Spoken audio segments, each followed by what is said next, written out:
Hi, this is Max Schlager, Senior Game Designer for 343 Industries.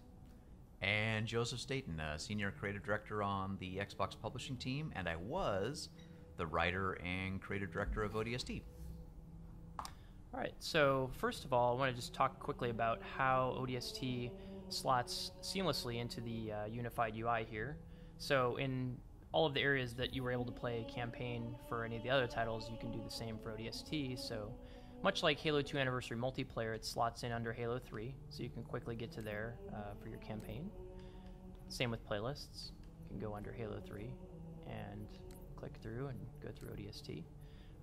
Briefly talk about some of the playlists that we've added here. So one of the interesting things about the way ODST is structured is that you've got a hub and a level kind of structure to it, which is a bit different from some of the other Halo titles. Mm-hmm. One of the things that we're able to do with the playlists is actually construct some, for example, that don't go through the hub, so you can play through the game from one level to the next.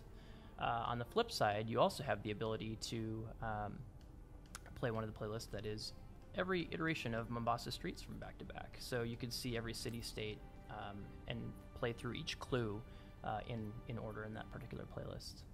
There's also a bit of variety in some of the other ones that highlight features, specific levels with vehicles or some of the more like arena-focused battles and things like that. That's cool. You see, I haven't seen any of this, so I can't wait to play that. That seems pretty awesome. Now let's go ahead and take a look at some of the missions here. So we'll start here with Kazingo Boulevard. Fun vehicle-based mission here. And much like the other titles, you can go through and turn on some of the meta scoring and time features here, which filter into the leaderboards for the game and give you kind of a social way to compete with your friends. One of the things that you'll notice quickly once you're in the game is how much smoother things look when they're running at 1080p and 60 frames a second. In particular, even just starting with the cutscenes, you'll notice a nice bump in the quality and the smoothness of them. Oh, I remember placing every one of those bullet holes on the wall and all those little spikes. Hey, where's the fight at? Take a guess, genius. The first version of that line was "Take a guess, dumbass." By the way.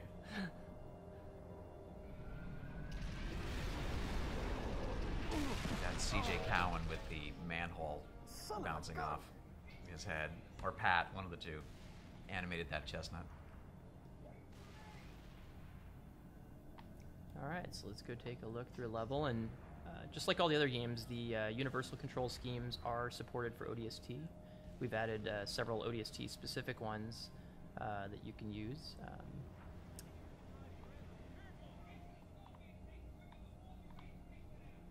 I like to drive tanks, so I might go take that. So clearly the design for this mission was, what would be fun is to take a Scorpion and roll it through a town and blow dudes up. And ODST really was, to a large extent, a hit parade in the various missions of the most fun things to do in the Halo sandbox. But there was something really fun about the tight environment here, and really being forced to use a Scorpion more as a precision weapon that was really enjoyable. I want you to shoot every lamppost because it's the one thing that's gonna. Oh, those blow up too. I forgot. See, two things to blow up. Okay, lampposts here. Yeah, let's take those out. Oh yes. Yes. There we go. Yes. So ODST was a pretty small team compared to the Halo 3 team, and one of my jobs on the game was to place garbage all around the city. And I don't know if I placed the garbage in this area. This might have been Vic, actually, who placed the garbage here. I can't remember, but needless to say, going around and placing all the little trash and cans. I'm so glad that I can see it all now up-resed. Every last newspaper. High-res garbage. That's good. It's a monument to all my sins.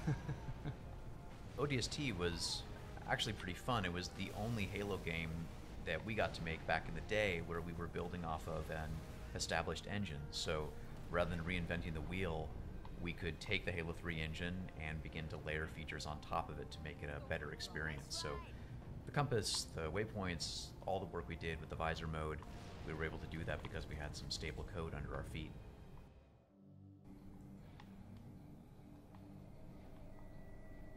Take a look at NMPDHQ, a bit of a different level than Zingo. Yep, and absolutely, this is probably, well, at least one of my top 3 cinematics from the whole game. Because Romeo is such a complete jerk. Hey, rookie, you out A there? lovable jerk. Respond. That's an order. Give it up, Gunny. Even if he ain't dead, he's lost in that soup. Our comms can't. Yeah, we had one animator do all the cinematics for ODST for the most part, Pat, and he just rocked it. This was his first big job. And he did it all keyframed. It's pretty incredible. Bag she's on your 6. Hit the deck. We're losing her. Watch out. Ah! Mickey, Dutch. Status. All right, let's do this. One of the really fun things about ODST was exploring a city at all levels.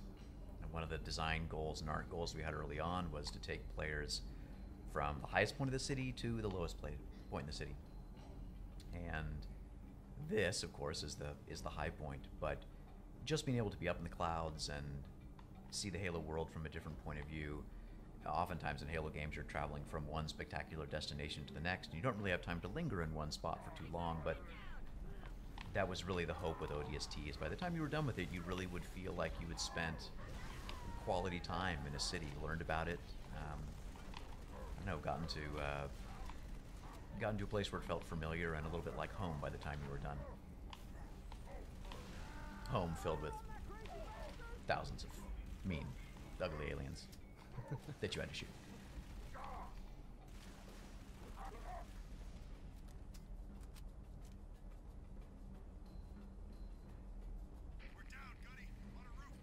Oh, I remember this room very well. You see that guy with his head up against the desk there on the left?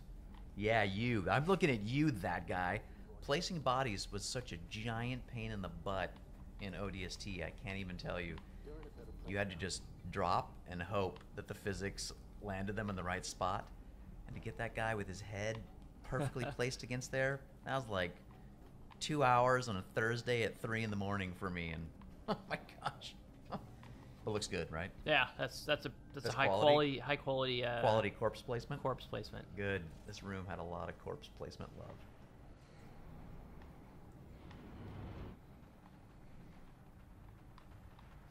Oh yeah, this spot's good. There's lots of cool weapons here too. I think ODST, pound for pound, had more great Alamo encounters than any of the other original Halo games. Again, with limited geometry, you gotta get creative with reuse, but I think this spot in particular is a really good example of just how much fun you can have in a well-designed, tight space with fun toys and lots of bad guys to keep dropping in. It's great too, because it really feels like you got a team up here. Yep. Taking everything out. Well, this is the time in the story when the gang finally gets together, where everybody's unified, except for the rookie, but everybody's back together again for the first time. There we go. Yeah. Yay! Oh, exploding phantoms are so good. Well, that was great. That was a fun walk down memory lane. It honestly looks incredible.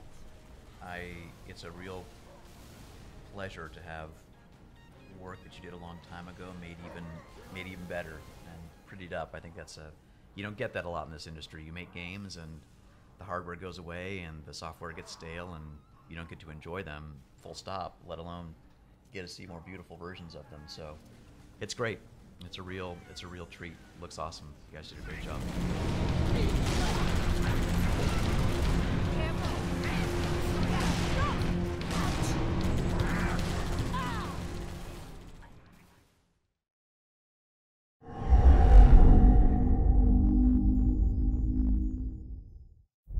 Only on Xbox One.